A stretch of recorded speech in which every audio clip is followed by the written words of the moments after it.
Welcome students. आज हम start करेंगे हमारा next chapter that is chapter 2, land soil water natural vegetation and wild life resource. तो चलिए स्टार्ट करते हैं। देखिए, जो हमारा फर्स्ट पैराग्राफ है, फ्रॉम हेयर टू हेयर, यहाँ पे बात होती है एक स्टोरी की। स्टोरी किसकी? मैम्बा की और पीटर की। पहले हम ये स्टोरी डिस्कस करेंगे। देखिए, जो मैम्बा है she is from Tanzania, Africa. तो basically she gets up very early in the morning to fetch water. वो मॉर्निंग में जल्दी उठती है पानी लाने के लिए। For that she has to walk a long way and return after a few hours. उसके लिए उसे बहुत सारा वॉक करना पड़ता है, ठीक है। और आने के बाद वो अपनी मॉम की हेल्प करती है। Later she joins her brother in taking care of their goats. और बाद में वो अपने भाई को ज्वाइन करती है for what? To taking care of their goats, ठीक है। जो उनकी फैमिली है, they own a piece of rocky land around their small hut. उनके पास एक पीस ऑफ लैंड है जो कि क्या है? रॉकी है, ठीक है। जिसके ऊपर जो उसके मैम्बा के फादर है, ही कैन बेयरली ग्रोन सम मेज एंड बीन्स। बहुत मेहनत के बाद वो उस रॉकी लैंड पे मेज और बीन्स ग्रो कर पाते हैं, जो कि उनकी फैमिली के लिए भी इनफ नहीं है पूरे साल के लिए, ठीक है। ये स्टोरी हुई मैम्बा की। अब हम बात करेंगे पीटर की। जो पीटर है ही इज फ्रॉम न्यूजीलैंड, ठीक है। और जो उसकी फैमिली है, they run a wool processing factory, ठीक है। जब वो स्कूल से वापस आता है तो वो देखता है अपने अंकल को to taking care of their sheep, ठीक है। और क्या है जो इनके पास जो फैक्ट्री है उसमें ये साइंटिफिक वेज यूज़ करते हैं और लेटेस्ट टेक्नोलॉजी यूज़ करते हैं, ठीक है। जो पीटर की फैमिली है वो वेजिटेबल भी ग्रो करती है, किसके थ्रू? ऑर्गेनिक फार्मिंग के थ्रू, ठीक है।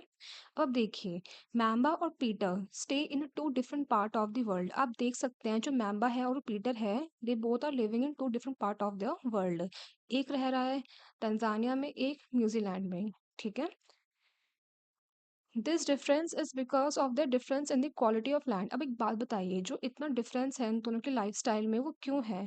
क्योंकि दोनों एरिया की जो लैंड की क्वालिटी है वो डिफरेंट है, सॉइल डिफरेंट है, वाटर की अवेलेबिलिटी डिफरेंट है, नेचुरल वेजिटेशन डिफरेंट है और एनिमल टेक्नोलॉजी के यूसेज डिफरेंट है, ठीक है।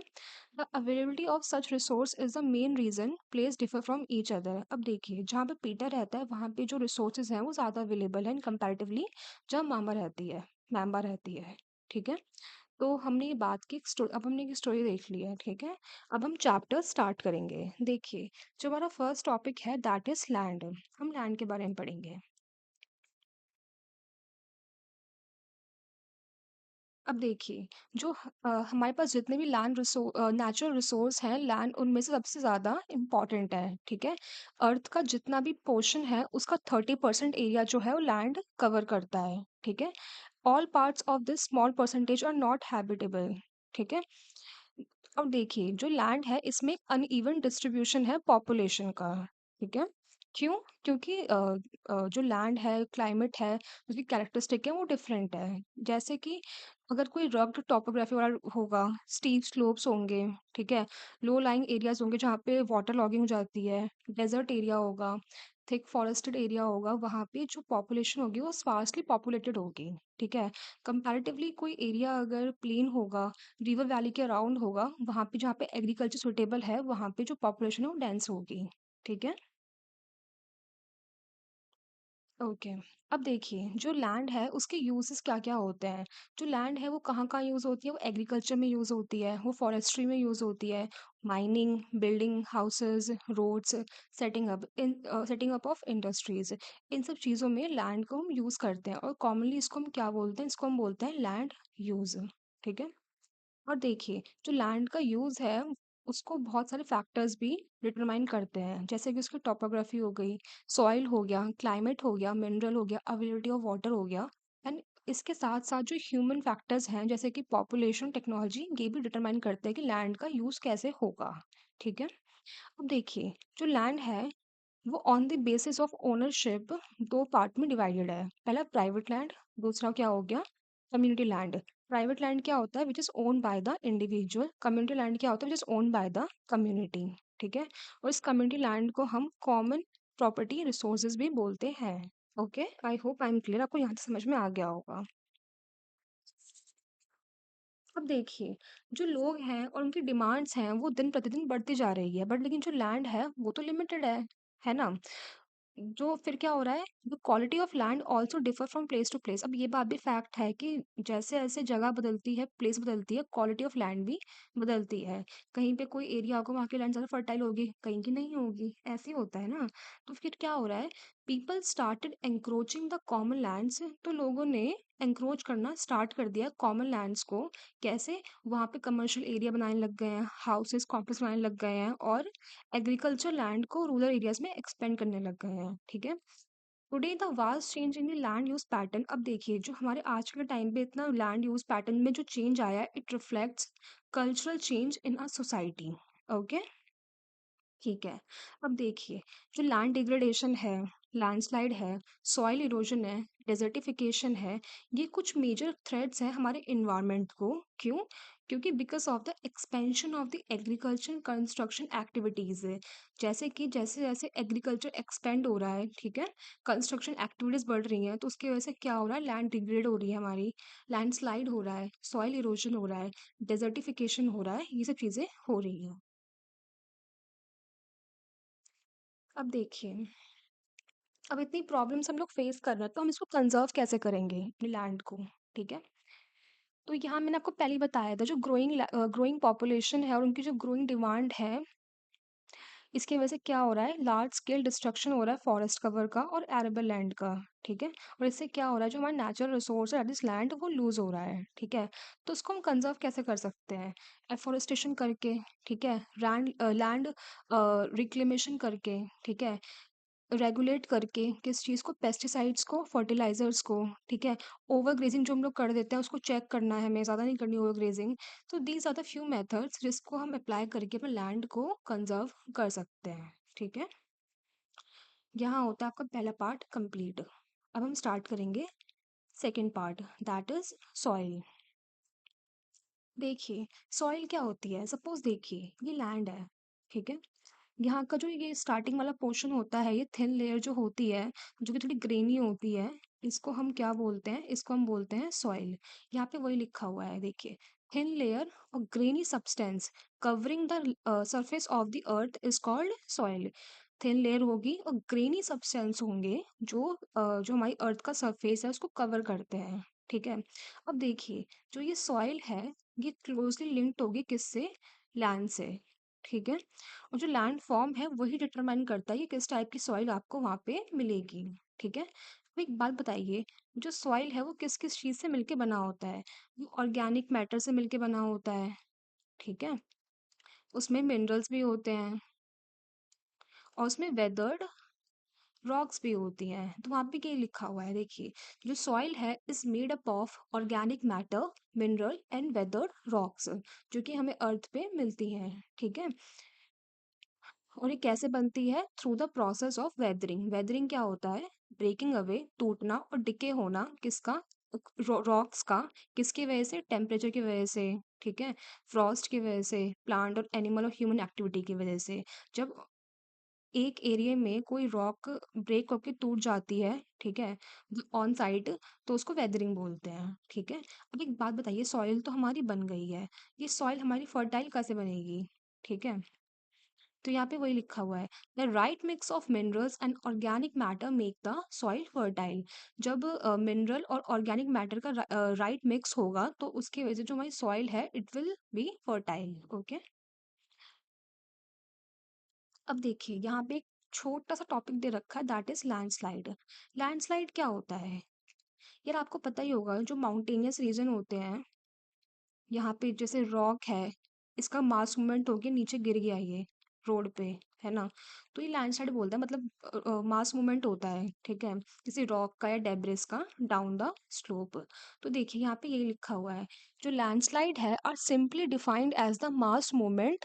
मास मूवमेंट है किसका, रॉक का, डेब्रिस का, कहाँ से, स्लोप से, ठीक है? और इसके कारण क्या क्या होते हैं, लैंडस्लाइड होती क्यों है, देखिए, अगर मान लीजिए उस पर्टिकुलर एरिया में अर्थक्वेक आ गया, मतलब पर्टिकुलर मतलब जो जो ये पहाड़ी एरिया है, फ्लड आ गया, बाढ़ आ गई, ठीक है, वॉल्केनिक इरप्शंस हो गए, या फिर प्रोलॉन्ग्ड स्पेल ऑफ रेनफॉल, बहुत लंबे टाइम के लिए वहां पर रेनफॉल होने लग गई, ठीक है, तो इसकी वजह से क्या होता है, लैंडस्लाइड आती है, ठीक है? अब देखिए इसके मिटिगेशंस क्या-क्या हैं, हम इससे बच कैसे सकते हैं? सिंपल है यार देखिए, हम मैपिंग कर सकते हैं। मैपिंग मतलब अगर हमें पता होगा कि इस एरिया में लैंडस्लाइड बहुत ज़्यादा आती है, ठीक है? तो वहाँ पे हम हेवी सेटलमेंट नहीं करेंगे, वहाँ पे हम बिल्डिंग ज़्यादा नहीं बनाएँगे, कंस्ट्रक्शन थोड़ी कम करेंगे। तो this is one of the way जहाँ पे हम मैपिंग कर सकते हैं, जहाँ पे हम पहले ही बता देंगे कि ये जो एरिया है, particular area it is prone to landslide, ठीक है? तो जिसकी वजह से फिर वहाँ पे हम ज़्यादा सेटलमेंट नहीं करेंगे। ज़्यादा कंस्ट्रक्शन नहीं करेंगे, ठीक है? दूसरा क्या है, जब हम एक रिटेंशन वॉल को डेवलप करते हैं, जैसे कि आप देखिए ये रोड है, यहाँ पे पहाड़ियाँ हैं, यहाँ पे हमने रिटेंशन वॉल क्रिएट कर दी, जिससे कि कोई अगर पत्थर आके गिरेगा तो इस पार ही गिरेगा, रोड पे नहीं आएगा, जाने बच जाएंगे उससे, ठीक है? तो हम रिटेंशन वॉल क्रिएट कर सकते हैं, ठीक है? तीसरा क्या है, वेजिटेशन। अगर हम क्या बोलते हैं, जो ये पहाड़ी एरिया है इसमें अगर हम वेजिटेशन का जो कवर है उसको बढ़ा देंगे तो सॉइल इरोजन कम होगा उसकी वजह से, ठीक है? तो लैंडस्लाइड भी कम होगी, ठीक है? एक सेकेंड। फोर्थ क्या है, सरफेस ड्रेनेज कंट्रोल, ठीक है? अब सरफेस ड्रेनेज कंट्रोल क्या होता है? It means making wedge on the ground to guide the water way from that area. मतलब ग्राउंड पे हम कुछ कुछ चीजें बना देते हैं, जैसे हम ड्रेन बना देते हैं, चैनल्स बना देते हैं, ठीक है? जिससे कि जो पानी है रेनफॉल वाला, to guide the water away from that area, जिससे क्या होगा, जैसे जो लैंडस्लाइड है उसके चांसेस कम हो जाते हैं। हिंदी में आपको बताऊँ तो मैं ज़मीन पर जो पानी होता है उसको सही रास्ते से बाहर दिखा देना, जैसे मिट्टी ना धंसे वहाँ पे, ठीक है? इसी को हम सरफेस ड्रेनेज कंट्रोल कहते हैं। Okay, I hope I am clear, आपको समझ में आ गया होगा। अब देखिए जो ये सॉइल फॉर्म हो रही है, इसके फैक्टर्स क्या-क्या हैं? पहला फैक्टर तो हो गया पेरेंट रॉक। देखिए, अगर देखिए ये लैंड है, ज़मीन है, इसका स्टार्टिंग का पोर्शन क्या हो गया? ये हो गई हमारी सॉइल। नीचे क्या हुआ? पेरेंट रॉक, ठीक है? अब देखिए, जो पेरेंट रॉक होता है यही डिटरमाइन करता है कि सॉइल का कलर क्या होगा, उसका टेक्सचर क्या होगा, उसमें क्या-क्या केमिकल प्रॉपर्टीज़ होंगी, कौन-कौन से मिनरल्स होंगे, कंटेंट क्या होगा, मिनरल कंटेंट, उसकी परमेबिलिटी कैसी होगी। कौन डिटरमाइन करता है? पेरेंट रॉक, ठीक है? दूसरा हो गया हमारा रिलीफ। मान लीजिए ये है माउंटेन, ये है प्लेन। जो माउंटेन है वहाँ पे जो सॉइल का एक्युमुलेशन होगा वो ज़्यादा नहीं होता, ठीक है? थोड़ी थिन होती है वो, और कंपैरेटिवली को जो प्लेन एरिया होता है वहाँ पे जो मिट्टी होती है, सॉइल होती है, वो ज़्यादा होती है। ऑब्वियस रीज़न है ना, रिलीफ फीचर्स ऑल्टीट्यूड है वगैरह, ठीक है? तो वहाँ पे ये लिखा हुआ है, relief, altitude and slope determine the accumulation of soil, ठीक है? I hope I am clear. Third factor क्या होता है? Climate factor. क्लाइमेट फैक्टर में क्या-क्या आता है? टेम्परेचर आता है, रेनफॉल आता है, जो कि इन्फ्लुएंस करता है किस चीज़ को? वेदरिंग को और ह्यूमस फॉर्मेशन को, ठीक है? फोर्थ क्या हो गया? Flora, fauna and microorganism. जो ये 3 चीज़ें होती हैं, ये अफ़ेक्ट करती हैं किस चीज़ को? ह्यूमस फॉर्मेशन को, ठीक है? पाँचवाँ क्या हो गया? टाइम। देखिए, जैसे-जैसे टाइम बढ़ता है, वैसे-वैसे जो सॉइल होता है, वो थिक होता जाता है, ठीक है? अभी इतना है, 50 साल बाद शायद से ये इतना हो जाएगा थिक, ठीक है? ऐसे करके, ठीक है? तो जैसे-जैसे टाइम बढ़ता है, जो सॉइल की थिकनेस है, वो बढ़ती जाती है। तो टाइम डिटरमाइन करता है thickness of the soil profile. I hope I am clear, आपको यहाँ तक समझ में पूरा आ गया होगा, ठीक है? अब देखिए जो हमारी सॉइल है वो डिग्रेड हो रही है, तो उसको हम कंजर्व कैसे कर सकते हैं? तो यहाँ पे देखिए यही बता रखा है, soil erosion and depletion are the major threats to soil as a resource, ठीक है? जो सॉइल का इरोजन हो रहा है, डिप्लीशन हो रहा है, यही एक मेजर थ्रेट है किस चीज़ को? सॉइल एज अ रिसोर्स को, ठीक है? और इसमें ह्यूमन और नेचुरल फैक्टर दोनों इन्वॉल्व है सॉइल को डिग्रेड करने में। कैसे? जैसे डिफॉरेस्टेशन हो रहा है, जैसे पेड़ों की कटाई हो रही है, ओवर ग्रेजिंग हो रहा है, बहुत ज़्यादा यूज़ हो रहा है फर्टिलाइजर पेस्टिसाइड्स का, ठीक है? ये तो हो गए क्या? ह्यूमन फैक्टर्स, ठीक है? रेन वॉश हो रहा है, लैंडस्लाइड हो रही है, फ्लड आ रहा है, ये हो गया नेचुरल फैक्टर्स, ठीक है? तो ह्यूमन यानी हम लोग और नेचर मिलके सॉइल को डिग्रेड कर रहे हैं, ठीक है? चलिए अब डिग्रेड तो हो गया है। एक बात बताइए, इसको हम कंज़र्व कैसे करेंगे? तो यहाँ पे हमें कुछ तरीके बता रखे हैं जिससे हम उसे कंज़र्व कर सकते हैं। पहला तरीका क्या है? That is mulching. मल्चिंग में देखिए क्या होता है, जैसे मान लीजिए एक यहाँ पे एक ट्री है, प्लांट है, दूसरा यहाँ पे है। तो जो ये वाला एरिया है, जो यहाँ की सॉइल है, वो एक्सपोज़ कर रही है, मतलब वो खुली है। तो वहाँ पे क्या करा हमने, इस एरिया को हमने कवर कर दिया, किस चीज़ से? ऑर्गेनिक मैटर से। क्या हो रहा है ये? ऑर्गेनिक मैटर से, ठीक है। देखिए यहाँ पे ये लिखा हुआ है, द बेयर ग्राउंड, वो खाली ग्राउंड बिटवीन प्लांट्स, प्लांट्स के बीच में, it is covered by the layer of organic matter like straw, और जो कि हेल्प करता है किस चीज़ में? सॉइल मॉइस्चर को रिटेन करने में। I hope I am clear, आपको समझ में आ गया होगा मल्चिंग क्या होती है, कि बेयर लैंड को हमने कवर कर दिया ऑर्गेनिक मटेरियल से, मैटर से, सॉरी, ठीक है। दूसरा क्या है? Contour barrier. अब देखिए हमें वर्ड से समझ में आ रहा है कि ये कुछ बैरियर क्रिएट कर रहा है। किस चीज़ का बैरियर? जैसे स्टोन हो गया, ग्रास हो गया, सॉइल हो गया। इन चीज़ों को हम यूज़ करते हैं किस चीज़ में? बैरियर क्रिएट करने में, बिल्ड करने में। जैसे कि ट्रेंचेस बना दिए are made in front of the barrier to collect water, मतलब अपने गड्ढे बना दिए किसके सामने? बैरियर के सामने से आप पानी कलेक्ट कर सकते हैं उससे, ठीक है। This is second way. Third क्या करा हमने? एक रॉक डैम क्रिएट कर दिया, मतलब रॉक्स को हमने पाइल्ड अप कर दिया to slow down the flow of water, ठीक है, जिसकी जो पानी का फ्लो है वो धीरे हो जाए, कम हो जाए, ठीक है। ओके। फोर्थ क्या करा हमने? टेरेस फार्मिंग करा। टेरेस फार्मिंग क्या होता है? जैसे कि आप देखिए इस पिक्चर में क्या हो रहा है, ये टेरेसेस हैं, स्टेप्स बना रखे हैं, ठीक है। और जो फ्लैट सरफेस होती हैं स्टेप्स की, स्टेप्स ऐसी होते हैं ना, लाइक दिस। जो फ्लैट सरफेस होती है स्टेप्स की, इस पे आपने क्या करा? इस पे आपने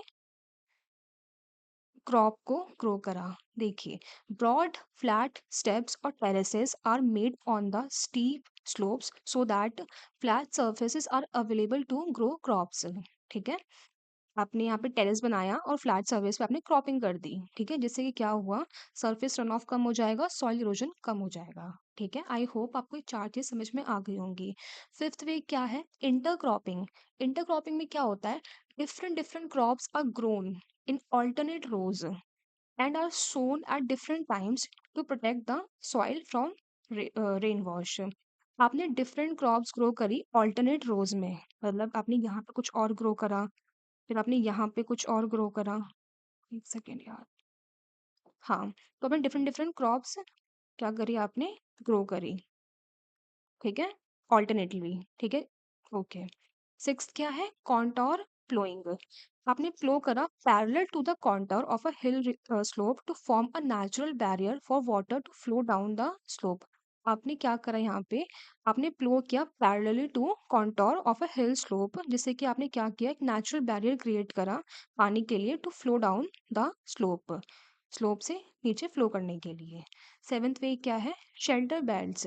शेल्टर बेल्ट्स में क्या होता है? जो कोस्टल एरिया होते हैं और ड्राई रीजन होते हैं, वहां पे आपने रोज ऑफ ट्रीज, मतलब एक के बाद एक के बाद एक ऐसे रोज में ट्रीज प्लांट कर दिए, जिससे कि क्या हुआ? ये it checks the wind movement. जैसे अगर मान लीजिए यहाँ से बहुत विंड आ रही है, ठीक है, तो डायरेक्ट किस पे पड़ेगी? उस पेड़ पे पड़ेगी, तो इसके आगे वाली जो सॉइल है वो बची रहेंगी, वो नहीं उड़ेंगी, ठीक है। तो आपने क्या किया? आपने एक शेल्टर बेल्ट क्रिएट कर दिया, ठीक है। और यहाँ पे आपका देखिए, होता है अब हम सेकंड टॉपिक स्टार्ट करेंगे कंप्लीट। हमारा अब हम next third. Topic that is water. जो वाटर है, it is a vital renewable natural resource, ठीक है। ये रेन्यूएबल नेचुरल रिसोर्स है, ठीक है। Three fourth of the earth surface, जो अर्थ सरफेस का थ्री फोर्थ पार्ट है, वो किसने कवर कर रखा है? वाटर ने कवर कर रखा है। दैट्स वाई हमारी अर्थ को एक वाटर प्लैनेट भी बोलते हैं, ठीक है। It was in the primitive ocean that life began. देखिए हम ये सब जानते हैं, जो हमारी जो फर्स्ट लाइफ जो बिगिन स्टार्ट हुई थी, वो कहाँ से हुई थी? वो ओशन से स्टार्ट हुई थी, ठीक है। कब? 3.5 billion years back, okay. Even today, आज भी जो ओशन है वो टू थर्ड अर्थ सरफेस का कवर करती है, ठीक है। And it supports a rich variety of plant and animal life. और ओशन के अंदर बहुत सारे प्लांट्स और एनिमल हमें देखने को मिलते हैं, ठीक है। देखिए जो ओशन वाटर है वो क्या है? वो सलाइन है, ठीक है, जिससे कि हम उसको कंज्यूम नहीं कर सकते हैं, ठीक है। जो फ्रेश वाटर है वो सिर्फ 2.7% है, ठीक है। नियरली, जिसमें से भी 70% आपको कहाँ मिलेगा? आइस शीट में और ग्लेशियर्स के फॉर्म में। कहाँ पे? अंटार्कटिका में, ग्रीनलैंड में और माउंटेनियस रीजन में, जो कि इनएक्सेसिबल एरिया है, ठीक है? तो एक बात बताइए, सिर्फ 1% पानी ही है, फ्रेश वाटर ही है जो हमारे लिए अवेलेबल है, जिसको हम यूज कर सकते हैं। वो हमें कहाँ मिलता है? वो हमें मिलता है ग्राउंड वाटर में, ठीक है, रिवर्स में, लेक्स में और वाटर वेपर में, एटमॉस्फेयर में, ठीक है। सो देयरफॉर हमें क्या पता लगता है सब चीज़ों से? जो फ्रेश वाटर है, जो साफ पानी है, ये बहुत ही प्रीशियस सब्सटेंस है अर्थ पे, ठीक है, जो कि ना ऐड होता है ना सब्सट्रैक्ट होता है। इसका जो वॉल्यूम है इट इज कांस्टेंट, ठीक है। और ये हमें इतना अबेंडेंस में इसलिए दिखता है क्योंकि ये कांस्टेंट एक मोशन में है। मोशन कैसे? कि जैसे पहले इवेपोरेट हुआ, ठीक है, फिर कंडेंसेशन हुआ, फिर प्रेसिपिटेट हुआ, ठीक है, फिर दोबारा इवेपोरेट हुआ। It's like a water cycle. That's why हमें इतना एबंडेंस में दिखता है, ठीक है। यहाँ पे देखिए यही लिखा हुआ है, it is in a constant motion cycling through the ocean, air, land and back again, ठीक है, through the process of evaporation, precipitation and run of. इसको हम क्या बोलते हैं? इसको हम बोलते हैं वाटर साइकिल। अब देखिए, human use huge amount of water. जो लोग हैं, ह्यूमंस हैं, वो इतना पानी कहाँ यूज करते हैं? ड्रिंकिंग में यूज करते हैं, ओके। वॉशिंग में यूज करते हैं, हाँ। बट लेकिन हम पानी का यूज हम एग्रीकल्चर में भी करते हैं, जो हम इलेक्ट्रिसिटी जनरेट करते हैं हम उसमें भी करते हैं, ठीक है। और जैसे जैसे पॉपुलेशन इंक्रीज हो रही है, उनकी डिमांड इंक्रीज हो रही है खाने के लिए, कैश क्रॉप्स के लिए, जैसे जैसे अर्बनाइजेशन इंक्रीज हो रहा है, लोगों का स्टैंडर्ड ऑफ लिविंग इंक्रीज हो रहा है, वैसे वैसे जो पानी का शॉर्टेज है, फ्रेश वाटर का शॉर्टेज, वो होता जा रहा है, ठीक है। Okay, problems of water availability. देखिए, there is a scarcity of water. पानी की कमी है बहुत सारे पार्ट ऑफ द वर्ल्ड में। कहाँ कहाँ पे आपको पानी की कमी देखने को मिल रही है? मोस्ट ऑफ द अफ्रीका में, ठीक है, वेस्ट एशिया में, साउथ एशिया में, and part of western USA, north west Mexico and South America, ठीक है, and entire Australia. These area are facing shortage of fresh water, okay. अब देखिए, countries located in climatic zone most susceptible to drought. वो country जहाँ पे drought के chances बहुत ज़्यादा होते हैं, वो भी पानी के लिए स्कार्स है, ठीक है, वो भी प्रॉब्लम फेस कर रहे हैं, ठीक है। और हाँ, इसके अलावा जो पानी की शॉर्टेज है वो तब भी हो सकती है, जैसे मान लीजिए उस साल पानी कम गिरा, ठीक है, तो पानी की कमी हो गई, या हमने ओवर एक्सप्लॉइट कर दिया पानी को, हमने पानी को कंटामिनेट कर दिया। इन रीजंस की वजह से भी पानी की शॉर्टेज हमें देखने को मिलती है। I hope I am clear, आपको इतना समझ में आ गया होगा, ठीक है। अब देखिए, इतनी प्रॉब्लम हम फेस कर रहे हैं तो इसको हम कंजर्व कैसे करते हैं, बचाते कैसे हैं, ठीक है। Access to clean and adequate water source is a major problem facing the world today. सबसे बड़ी प्रॉब्लम हम लोग क्या फेस कर रहे हैं? साफ पानी और एक एडिक्वेट अमाउंट ऑफ पानी, ठीक है। तो steps have to be taken to conserve the dwindling resource. तो हम क्या क्या स्टेप्स हमें लेने चाहिए, हम ले रहे हैं इस पानी जो रिसोर्स है इसको बचाने में, ठीक है। इवन दो हम मानते हैं कि जो वाटर है वो एक रेनेबल है, ठीक है, बट लेकिन इसका ओवर यूज और इसका पोल्यूशन जो है इसको अनफिट बना रहा है पीने के लिए। कैसे? हम डिस्चार्ज कर देते हैं किस चीज़ को? अनट्रीटेड और पार्शियली ट्रीटेड सीवेज को, ठीक है, जो इंडस्ट्रीज से पोल्यूटेड केमिकल जो निकल कर आ रहा है उसको हम पानी में डायरेक्ट छोड़ देते हैं, ठीक है। इसकी वजह से क्या हो रहा है, जो हमारा वाटर है, वाटर बॉडीज हैं, वो पोल्यूट हो रही हैं, ठीक है। कैसे? क्योंकि जो इनमें बहुत सारे जो केमिकल्स होते हैं वो नॉन बायोडिग्रेडेबल होते हैं, वो डिग्रेड नहीं होते हैं, ठीक है। इसकी वजह से क्या हो रहा है, वो ह्यूमन बॉडीज के अंदर जा रहे हैं, ठीक है। Water pollution can be controlled. हम पानी के पोल्यूशन को कंट्रोल कर सकते हैं कैसे? By treating this effluent suitably before releasing. जो भी हम केमिकल रिलीज कर रहे हैं, पानी रिलीज कर रहे हैं वाटर बॉडीज में, अगर हम इसको पहले ट्रीट कर लें, ठीक है, इसके अंदर से जो केमिकल्स हैं उनको निकाल दें, ठीक है, ट्रीट कर लें उसको, तो वाटर बॉडीज गंदी नहीं होंगी। इससे हम वाटर पोल्यूशन को कंट्रोल कर सकते हैं, ठीक है। अब देखिए, जो फॉरेस्ट है और जो अदर वेजिटेशन है cover slow the surface run of and replenish underground water. जो ये जंगल वगैरह होते हैं ये भी हेल्प करते हैं रिप्लेनिश करने में, किस चीज़ को, अंडरग्राउंड ग्राउंड वाटर को रिप्लेनिश करने में। ठीक है, हम वाटर हार्वेस्टिंग यूज़ कर सकते हैं। ठीक है, हम कैनाल्स यूज़ कर सकते हैं, किस लिए, इरिगेट करने के लिए फील्ड को। ठीक है, हम स्प्रिंकलर्स यूज़ कर सकते हैं। सबसे बड़ी बात किस इसे देख सकते हैं, हम स्प्रिंकल्स यहाँ पे यूज़ हो रहे हैं। ठीक है, in dry region with high rates of evaporation, drip and trickle irrigation, dry region जहाँ पे बहुत ज़्यादा इवेपोरेशन होता है वहाँ पे ड्रिप और ट्रिकल इरिगेशन को यूज़ कर सकते हैं। ठीक है, the valuable water resource can therefore conserve by adopting these irrigation. ठीक है, तो these are the techniques we can use to conserve water. Okay, हमारा फोर्थ टॉपिक है natural vegetation and wildlife. चलिए स्टार्ट करते हैं। देखिए, some school childrens are visiting an exhibition on handicrafts. कुछ स्कूल के स्टूडेंट्स हैं, they are visiting an exhibition of handicrafts. ठीक है, the article in the exhibition were collected from different part of the world. जो articles exhibition में रखे गए हैं वो different different part of the world से कलेक्ट किए गए हैं। ठीक है, Mona pick up a bag and claimed, Mona ने एक बैग उठाया and she exclaimed that this is a beautiful hand bag. Yes, beautiful है, क्यों, क्योंकि वो जूट से बना हुआ है। ठीक है, टीचर बताती है।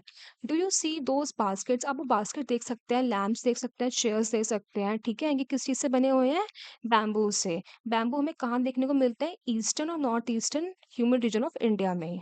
ठीक है, जहाँ पे जो बैम्बूज हैं वो बहुत ज्यादा उगते हैं। ठीक है, जैसी है उसने सिल्क स्कार्फ देखा, उसने कहा wow what a beautiful scarf. ठीक है, फिर टीचर ने बताया कि सिल्क हमें कहाँ से मिलता है, सिल्क वॉर्म से, जो कहाँ ब्रीड करते हैं, मलबरी ट्री में। ठीक है, the childrens understood that plant provide us with many different products. तो हमें यहाँ से ये समझ में आता है कि जो प्लांट है ये हमें बहुत सारे प्रोडक्ट प्रोवाइड करते हैं, जिसको हम डे टू डे लाइफ में यूज भी करते हैं। ठीक है, अब देखिए, natural vegetation and wild life exist only in a narrow zone of contact between the lithosphere. अभी नेचुरल वेजिटेशन है और जो वाइल्ड लाइफ है ये कहाँ पे एग्जिस्ट करती है, ये एग्जिस्ट करती है कहाँ पे, लिथोस्फेयर, हाइड्रोस्फेयर, एटमॉस्फेयर के जहाँ पे जो नैरो जोन होता है, यानी बायोस्फेयर में ये एग्जिस्ट करती है। कौन कौन, नेचुरल वेजिटेशन और वाइल्ड लाइफ। ठीक है, इन दी बायोस्फेयर लिविंग बींग और इंटर, देखिए यहाँ पे पता रखा इकोसिस्टम क्या होता है। जो बायोस्फेयर होता है वहाँ पे जो लिविंग बींग है वो इंटर रिलेटेड है और इंटरडिपेंडेंट है एक दूसरे के ऊपर। ठीक है, वो एक दूसरे की लाइफ को सपोर्ट करता है, इसको हम क्या बोलते हैं, इसको हम बोलते हैं ecosystem. Vegetation and wild life a valuable resource है। जो वेजिटेशन है और वाइल्ड लाइफ है क्या है, ये वैल्यूएबल रिसोर्स है। कैसे, जो प्लांट है वो हमें प्रोवाइड कर रहा है टिम्बर। ठीक है, वो शेल्टर दे रहा है एनिमल्स को, ऑक्सीजन दे रहा है हमें, और सॉइल को भी प्रोटेक्ट कर रहा है वो। और क्या बोलते हैं वो, क्रॉप्स दे रहा है हमें। ठीक है, फ्रूट्स दे रहा है, नट्स दे रहा है, लेटेक्स दे रहा है, ऑयल, गम, मेडिसिनल प्लांट। तो हमें ये सब चीज़ें हमें प्लांट से मिलती है। सेम एज जो वाइल्ड लाइफ है जिसमें एनिमल्स आते हैं, बर्ड्स आते हैं, इंसेक्ट्स आते हैं, एक्वेटिक लाइफ फॉर्म्स आते हैं, ये हमें क्या दे रहे हैं, हमें मिल्क दे रहे हैं, मीट, हाइड्स, वूल, इंसेक्ट्स हनी देते हैं। ठीक है, और they also help in pollination. ठीक है, जो बर्ड्स हैं वो फीड करती है इंसेक्ट पे, एक्टर डिकम्पोजर, डिकम्पोजर से एक्ट करती हैं। जो वल्चर होता है, डू टू द, जो वल्चर होता है वो कहाँ पे फीड करता है, वो डेड लाइफ लाइफ स्टॉक पे फीड करता है। ठीक है, इसको हम स्कैवेंजर भी बोलते हैं। तो इससे क्या हो रहा है, जो हमारा इन्वायरमेंट है वो साफ होता है। ठीक है, तो नो मैटर जो एनिमल है वो बिग हो, बड़ा हो या छोटा हो, they all are the integral part of our ecosystem. Okay, हमारा नेक्स्ट टॉपिक क्या है, that is distribution of natural vegetation.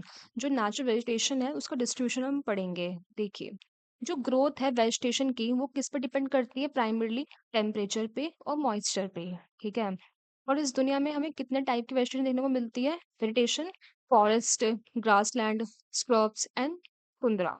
ठीक है, देखिए, जो वो एरिया यहाँ पे रेनफॉल बहुत हैवी होती है वहाँ पे हमें ह्यूज ट्रीज देखने को मिलते हैं। ठीक है, the forest are thus associated with abundant water supply, और फॉरेस्ट में कहाँ देखने को मिलते हैं, जहाँ पे वाटर सप्लाई बहुत ज्यादा होता है। ठीक है, और जैसे जैसे जो मॉइस्चर है वो डिक्रीज होता जाएगा, तो क्या होगा, जो साइज ऑफ ट्रीज है और डेंसिटी है वो भी कम होती जाती है। ठीक है, तो शॉर्ट स्टंटेड ट्रीज और ग्रासेस कहाँ पे ग्रो होती है, जहाँ पे मॉडरेट रेनफॉल होती है। ठीक है, जिस पार्ट को हम ग्रासलैंड भी बोलते हैं। ठीक है, जो ड्राई एरिया होगा जहाँ पे रेनफॉल बहुत कम देखने को मिलती है हमें, वहाँ पे हमें क्या देखने को मिलता है? थॉर्नी श्रब्स, ठीक है? जो ये प्लांट्स होते हैं, इनकी जो रूट्स होती हैं बहुत डीप होती हैं, ठीक है? जो लीफ होते हैं वो थॉर्नी होते हैं, कांटेदार होते हैं और वैक्सी होते हैं, जिससे क्या होता है, जो मॉइस्चर है वो रिटेन कर पाते हैं, ठीक है? ट्रांसपिरेशन रिड्यूस होता है, ठीक है? और जो हमें तुंद्रा वेजिटेशन हमें कहाँ देखने को मिलती है? पोलर रीजन में, जहाँ पे हमें मॉसेस एंड लाइकेंस देखने को मिलते हैं, ओके? तो इसमें ये बता रखा है कि different different part of the world में हमें different different type of vegetation देखने को मिलती है, ठीक है? देखिए, today there are many more people in the world that they are 2 centuries back. Yeah that's true. लोग बढ़ रहे हैं, पॉपुलेशन बढ़ रही है, ठीक है? To feed the growing numbers large area of forest have been cleared. और हाँ, जैसे जैसे लोग बढ़ेंगे, पॉपुलेशन इंक्रीज होएगी, तो हम फॉरेस्ट कवर को हम काटेंगे, फिर वहाँ पे उस एरिया पे हम एग्रीकल्चर करेंगे, ठीक है? तो यही बताया जा रहा है यहाँ पे, जो फॉरेस्ट कवर है उसको हम काट रहे हैं। और there is a urgent need to conserve this valuable resource. जो फॉरेस्ट है, it is also a valuable resource, और उसको हमें कंजर्व करने की जरूरत है, ठीक है?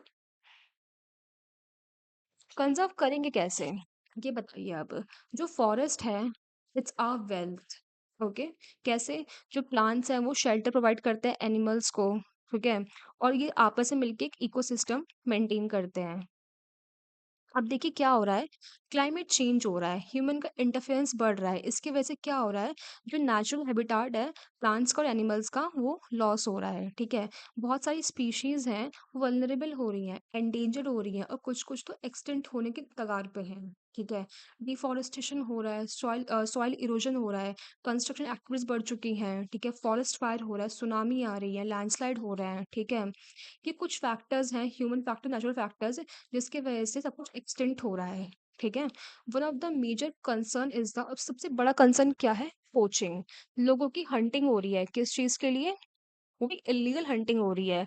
उनकी skin, nail, teeth, horn, even feather तक लेने के लिए, निकालने के लिए, ठीक है? और कौन-कौन से एनिमल्स की सबसे ज़्यादा पोचिंग हो रही है? That is tiger, lion, elephant, deer, black buck, crocodile, rhinoceros, snow leopard, ostrich and peacocks. These are some animals, इससे ज़्यादा भी हैं जिनकी पोचिंग हो रही है, ठीक है? और इनको हमें कंज़र्व करने की ज़रूरत है। कंज़र्व हम कैसे कर रहे हैं इनको? By creating national parks, wild life centuries, biosphere reserves, ठीक है? इनके इनके थ्रू हम इनको कंज़र्व कर रहे हैं। देखिए, जो क्रीक्स, लेक्स और वेटलैंड्स है, इसको भी हमें कंज़र्व करने की ज़रूरत है। क्यों? क्योंकि इससे हम अपना एक प्रीशियस रिसोर्स और डिप्लेशन हम बचा सकते हैं, ठीक है? So there is a balance in the environment if the relative number of species is not disturb, ठीक है? अगर जो ये स्पीशीज हैं डिस्टर्ब नहीं होंगी, तो एक बैलेंस बना रहेगा, ठीक है? बट क्या हो रहा है, जो ह्यूमन एक्टिविटीज़ हैं in several part of the world have disturb the natural habitat of many species. ये बात हम जानते हैं, ह्यूमन ने सब कुछ तबाह कर रखा है, सब कुछ। इनकी वजह से इतनी स्पीशीज मर रही हैं, खत्म हो रही है, एक्सटिंक्ट हो रही हैं, ठीक है?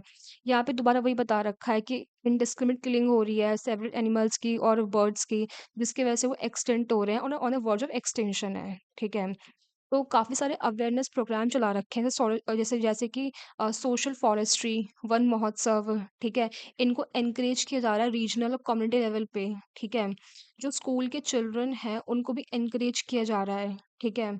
और बहुत सारी कंट्रीज ने तो लॉज ही पास कर दी है, जैसे जिससे कि जिसमें आप इलीगल हंटिंग और ट्रेडिंग नहीं कर सकते एनिमल्स और बर्ड्स की, ठीक है? जैसे कि इंडिया में lion, tiger, deer, great Indian bustard and peacock की किलिंग इलीगल होती है, ठीक है? इंटरनेशनल लेवल पे भी कन्वेंशंस हैं, दैट इज साइट्स, जो कि एस्टैब्लिश किया गया है, जिसमें बहुत सारी स्पीशीज जो हैं उसकी लिस्ट बनाई गई है, जिसका जो ट्रेड है वो प्रोहिबिटेड है, मना है, ठीक है? Conservation of plants and animals is an ethical duty of every. अब देखिए, ये तो बात हुई गवर्नमेंट लेवल पे। As a citizen of India और एज अ सिटीजन, ये हमारी भी ड्यूटी होती है कि इनको हमें कंजर्व करना है, ठीक है? और यहाँ पे होता है आपका chapter complete. I hope I am clear. कोई भी डाउट हो तो आप मुझसे कमेंट सेक्शन में पूछ सकते हैं, और अगर आपको वीडियो समझ में आया हो तो please like the video, and thank you so much.